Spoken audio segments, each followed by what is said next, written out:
the pig mother sold her newborn son by the pound to a merchant. She watched helplessly as her child was killed with a single blow. Such cruelty was all for the sake of obtaining a single coin. It turned out that this was a special trading center. Every day, pigs came here to be traded. They did so secretly, afraid that others would notice. After all, this was something that could not be done in the open. Peppa was introduced to the trading center by someone else. Came to the trading center for the first time. She saw a few others of her kind waiting in line. One of them was clearly a regular. He skillfully handed a sack of goods to the merchant, which turned out to contain freshly slaughtered pig hooves and pig heads. The merchant weighed on the scale and generously handed a few coins to the pig. The pig, upon receiving the coins, hurried to the underside of the bridge. The area was filled with a foul odor, but the pig paid no heed. It took out a knife and slit open its own back, then inserted a coin inside.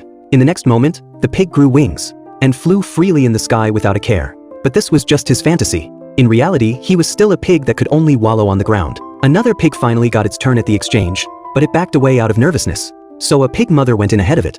The merchant killed his own flesh and blood. The pig mother was heartbroken, but the coin was more important than her son's life. Finally, it was Peppa's turn to enter.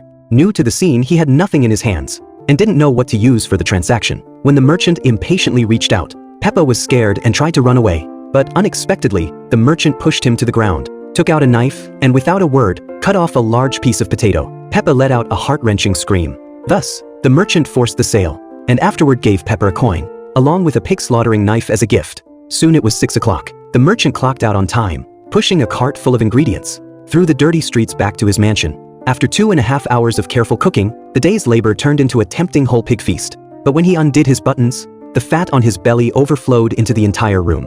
Even so, the merchant was still unsatisfied, greedily enjoying the delicious pork.